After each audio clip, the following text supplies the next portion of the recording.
Nasubukan mo na bang magluto ng sinampalukang manok? Kung hindi pa, para sa'yo ang video ito. Dahil dito ay magluluto tayo na sinampalukang manok. Simulan na natin ating paluluto. Nagpainit na nga tayo dito ng mantika. Ang ginagamit ko dito ay chicken oil. Pero pwede kayong gumamit dito ng ordinaryong mantika.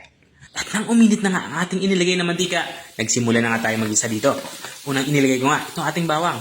At isusunod ko naman itong ating sibuyas. Pulang sibuyas yung ginagamit natin dito. Pero pwede kayong gumamit dito ng puting sibuyas. Walang problema yan. At dahil nga manok yung ating niluluto, maglalagay tayo dito ng kaunting luya. Makakatulong ito para mas maging malasa at mabango ang ating lulutuing ulam. Naglagay na din ako dito ng isang pirasong kamatis. Bali, hiniwa ko na ito ng maninipis, saka maliliit. At kapag ganito na itsura ng ating mga panggisang sangkap ay ilagay na natin itong ating karning manok. Mahigit 1 kilong karning manok nga ang aking niluluto dito. Pinahiwa ko na ito ng pang-serving size sa aking pinagbilhan. Ang gagawin lang natin dito ay isisir natin to, igigisa natin to hanggang sa magkulay light brown ang kulay nito, katulad ng nakikita nyo. At habang iginigisa natin to, maglagay na tayo ng mga pampalasa. Naglagay na nga din ako dito ng black pepper powder. At nilagyan ko na din ito ng patis, hindi lang nakita sa video. At dito sa parte ito, inilalagay ko na yung ating tubig. Ang tubig naman ay sapat para makapagpalambot at maluto itong ating karning manok. Matapos nga natin malagyan to ng tubig, ay haluin lang natin to. At dahil nga sinampalukan yung ating lulutuing ulam, maglalagay tayo dito ng sampalok. Ang ginagamit ko ditong sampalok yung sariwa. Kaya sigurado akong malasa itong ating nilulutong ulam. At kung nanonood ka pa rin hanggang dito sa parte ng aking video, ibig sabihin na interesado ka sa aking niluluto.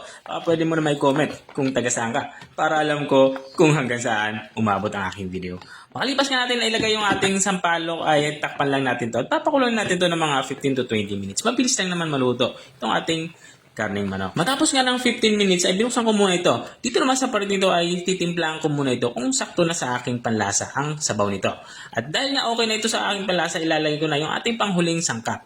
Ito yung ating siling green. Nga pag sinabawan na manok ang ating lulutuin, dapat hindi nawawala yung ating siling green. At habang nga tayo nagpapatuloy sa ating pagluluto, gusto ko lang shoutout ang mga masusugid nating mga taga-subaybay. I-shoutout nga kay Ma'am Leonora Cortez ng Tondo.